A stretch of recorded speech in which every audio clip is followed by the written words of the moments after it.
Johnny and Miguel traveled back and forth across the world in a single episode of Cobra Kai, and the Netflix series didn't even try to make that make sense. Of course, Cobra Kai hasn't typically worked too hard to justify its various plot twists.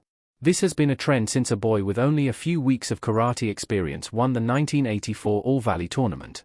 In the end, audiences tune into the Karate Kid franchise for heartwarming underdog moments and some kick-ass fights, not for grounded realism.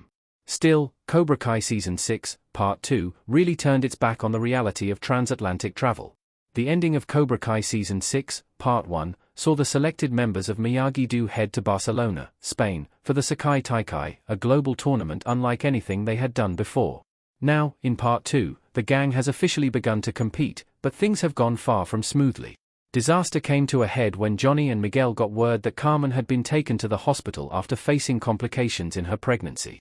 They immediately got on a plane to California, but it wasn't long before they were back in Barcelona again. Johnny and Miguel went to LA and back to Spain in one night.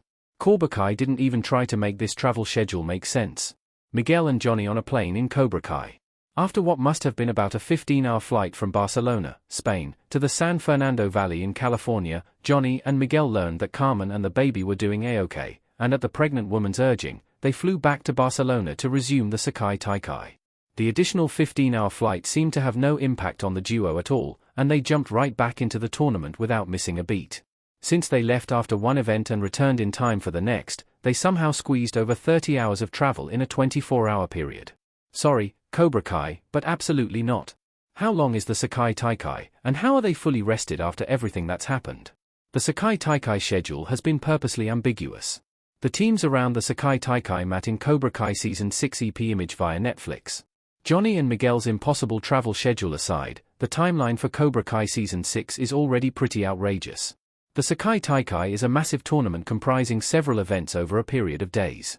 The Netflix series has remained ambiguous about just how much time has actually gone by, but for all that has happened in Cobra Kai Season 6, between Daniel being kidnapped, a handful of highly demanding karate events, Johnny and Miguel traveling the globe, and nights out on the town, it would have to be weeks for these characters to have gotten enough time to recover from each disaster.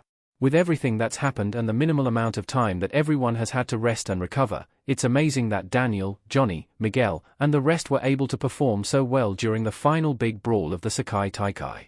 Of course, an organized karate tournament suddenly turning into a deadly battle after the administrator gets KO'd is pretty outrageous, too.